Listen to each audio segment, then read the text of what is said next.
नहमदुहु व नसल्ली अला रसूलिहिल करीम अम्मा बाद फ़ाऊज़ु बिल्लाहि मिनश शैतानिर रजीम बिस्मिल्लाहिर रहमानिर रहीम। अस्सलाम वालेकुम। मैं हूं नरगिस अवान और आप देख रहे हैं मेरे यूट्यूब चैनल निजात का रास्ता। वीडियो शुरू करने से पहले मेरी आप सबसे रिक्वेस्ट है कि मेरे चैनल को सब्सक्राइब करें, वीडियो को देखें, दूसरों के साथ शेयर करें और अजर अज़ीम हासिल करें। आज की वीडियो में हम बात करेंगे इत्काफ़ के बारे में, इत्काफ़ की फ़जीलत, इत्काफ़ के मसाइल, इसके बारे में हम बात करेंगे। नबी अकरम सल्लल्लाहु अलैहि वसल्लम फ़जीलत की बात करें तो आप सल्लल्लाहु अलैहि वसल्लम ने तमाम ज़िंदगी इत्काफ़ किया। 2 बार ज़िंदगी में 2 साल आपने इत्काफ़ ना किया। जब ग़ज़वा बदर हुआ तो उस साल आप रमज़ान जब वापस आए तो रमज़ान गुज़र चुका था, और जब फ़तह मक्का हुई तो उस साल आप इत्काफ़ ना कर सके। आखिरी साल आपने रमज़ान में इत्काफ़ 20 दिन का किया था। बाकी आखिरी अशरा में तमाम उम्र आपने आखिरी अशरा में इत्काफ़ किया। एक बार जो रमज़ान में इत्काफ़ नहीं किया तो रमज़ान के बाद अगले मंथ ही अगले माह ही आपने 20 दिन का इत्काफ़ किया। तो ये सुन्नत वाजिब है इत्काफ़ का बैठना। इत्काफ़ का मतलब है कि दुनिया के तमाम अमूर, तमाम काम छोड़ के अल्लाह की तरफ रुजू करना, अल्लाह से कुर्बत हासिल करना, अल्लाह के बहुत ही ज़्यादा करीब हो जाना। तो ये इत्काफ़ है। अगर इत्काफ़ में बैठ के आप मोबाइल, जिन चीज़ों से इत्काफ़ के ममानत है या ममनू है वो है कि बहुत ज़्यादा बग़ैर किसी, जब आप इत्काफ़ की नीयत करके बैठ जाते हैं तो बग़ैर किसी ज़रूरी काम के बाहर नहीं आना चाहिए। और इत्काफ़ आखिरी अशरा में ही जब से, क्योंकि नबी अकरम सल्लल्लाहु अलैहि वसल्लम रमज़ान के आखिरी अशरा में ही बैठते थे।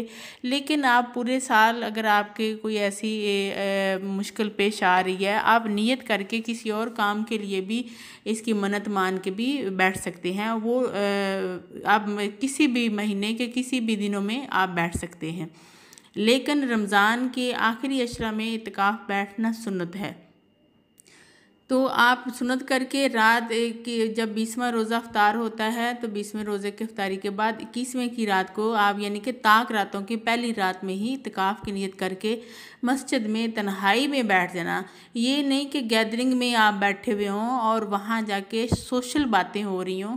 तो इस इत्काफ़ की एहतराम जो है, इत्काफ़ की हुर्मत जो है वो ठीक नहीं रहेगी, या आप यूँ समझ लें कि आपका इत्काफ़ जो है वो काबिल कबूल नहीं होगा। लिहाजा आप जब इत्काफ़ में बैठें तो कोशिश करें कि ज़्यादा से ज़्यादा आप तन्हाई में रहें। हाँ, अगर दीन के बारे में कोई अपनी मालूमात में कुछ ऐसा प्रॉब्लम आ रहा है तो उसके बारे में कोई बात मालूम करना, किसी से जो इत्काफ़ में बाकी लोग बैठे उनसे मालूम करना कोई हर्ज नहीं है। ऐसे मिल बैठ के गुफ्त शनीद करना या किसी और टॉपिक पे बात करना ठीक नहीं है। आजकल चूँकि मोबाइल का दौर है, लैपटॉप का दौर है, तो इत्काफ़ में मोबाइल का इस्तेमाल करना, बात करना भी ममनू है इत्काफ़ के दिनों में। और लैपटॉप पे कोई और चीज़ सर्च करना या उस पे उसका यूज़ करना ये भी ममनू है, क्योंकि ये इत्काफ़ का मतलब भी ये है कि आपने हर वक्त अल्लाह के साथ बस मुतवज्जो रहना है और अल्लाह के कुर्ब में रहना है। तो बाकी तमाम बातों को एक तरफ रख के आपने अल्लाह की बात में मशगूल रहना है। इबादत की बात करें तो इबादत में आप नमाज तस्बीह का बहुत इत्माम करें, डेली इत्माम करें। 2 बार भी आप दिन में पढ़ सकते हैं। एक बार तो लाजमी पढ़ें और उसके बाद 5 वक़्त की नमाज पाबंदी के साथ पढ़ें और रोज़ा लाजमी रखें। और दूसरी चीज़ कि आप नमाज तहज्जुद का इत्माम करें, नमाज इशराक का इत्माम करें, और इसके साथ साथ नफली इबादत आप जितनी भी कर सकते हैं, या आप पे कोई नमाज़ें जो हैं वो क़ज़ा हैं तो वो उनकी आप अदायगी इन दिनों में करें। और दुआओं का बहुत ज़्यादा एहतमाम करें, क्योंकि ये कुर्ब आपको अल्लाह ने मौका दिया है कि आप अल्लाह के बहुत ज़्यादा करीब हो जाएं। तो आप दुआओं का बहुत ज़्यादा एहतमाम करें, आपकी दुआओं को बहुत ज़्यादा कबूलियत का दर्जा मिलेगा। आप दुआओं का एहतमाम बहुत ज़्यादा करें, अल्लाह पाक से बहुत ज़्यादा दुआएं करें। औरतों की इत्काफ़ बैठने की बात करते हैं तो औरतें घर पर ही इत्काफ़ बैठें। अगर उन्होंने इत्काफ़ बैठना है तो एक चंद दिन एक जगह मखसूस जो है उसको पाक साफ़ करके वहाँ नमाज की अदायगी करना शुरू कर दें और फिर वहाँ उसी जगह पे इत्काफ़ बैठ जाएं। क्योंकि औरत सबसे ज़्यादा पर्दे में रहे तो सबसे ज़्यादा अच्छी बात है, महफूज रहती है। लिहाजा आप औरतें जो हैं वो अपने घर में ही इत्काफ़ का एहतमाम करें। इत्काफ़ के लिए बालिग़ अक़ल होना भी बहुत ज़रूरी है। जो बच्चे और बच्चियां अभी बालिग़ नहीं हुए वो उनको इत्काफ़ जो है ना बैठने दिया जाए, क्योंकि वो इसका पूरी तरह से एहतराम नहीं जानते। लिहाजा आप कोशिश करें कि उन बच्चों अपने बच्चों को इजाज़त दें जो कि अक़ल और बालिग़ हैं। औरत का अपने शोहर की मर्ज़ी के ख़िलाफ़ इत्काफ़ बैठना जायज़ नहीं है। उसको इत्काफ़ बैठने के लिए अपने शोहर से इजाज़त लेना बहुत ज़रूरी है। ये देखें कि अल्लाह पाक ने हर जगह हमें अपने शोहर की अतायत में रहने का कितना ज़्यादा हुक्म दिया है कि हम कोई भी ज़िंदगी का जो काम है, हत्ता कि इबादत जो हैं वो भी अपने शोहर की मर्ज़ी के बगैर नहीं कर सकती। तो अपने शोहर का एहतराम खुदा की बंदगी के साथ साथ अपने शोहर का एहतराम जो है वो भी बहुत ज़्यादा ज़रूरी है, वो भी किया करें। और हर तरह से सोशल जो एक्टिविटीज़ हैं उनसे बाइकाट ही रखें। अपना तमाम वक़्त जो है अल्लाह की याद में गुजारें, अल्लाह की इबादत में गुजारें, दुआओं का बहुत ज़्यादा एहतमाम करें।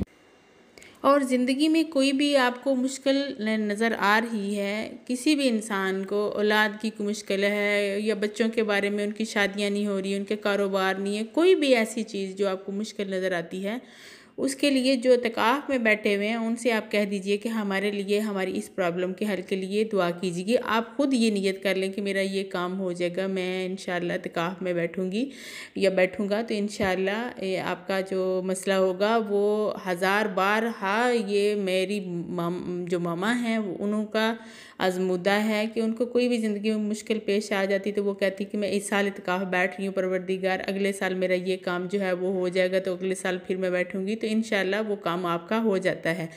इसी तरह न हज़रात के पास किसी भी चीज़ की कमी है, कोई भी उनकी ख्वाहिश है तो वो ये नियत करके इत्काफ़ बैठ जाएं और बहुत ज़्यादा दुआ करें। इंशाअल्लाह परवरदिगार उनकी दुआ इत्काफ़ की हालत में कबूल फरमाएगा और उनकी जो मुराद है वो पूरी होगी इंशाअल्लाह। बस हकीकत ये होनी हम चाहिए कि आपकी जो दुआ है, आपकी जो ख्वाहिश है वो शरई लिहाज से जायज़ हो और उसमें कोई ऐसी रुकावट ना हो जिसकी वजह से आपकी दुआ जो है वो कबूल ना हो सके। और बहुत सी दुआएं हमारी कबूल होने में थोड़ा वक्त ले लेती हैं, तो इसके बारे में भी हमें जल्दी नहीं करनी चाहिए। परवरदिगार ही हमारी दुआएं सुनता है और वो ही हमारी दुआओं को कबूल फरमाता है।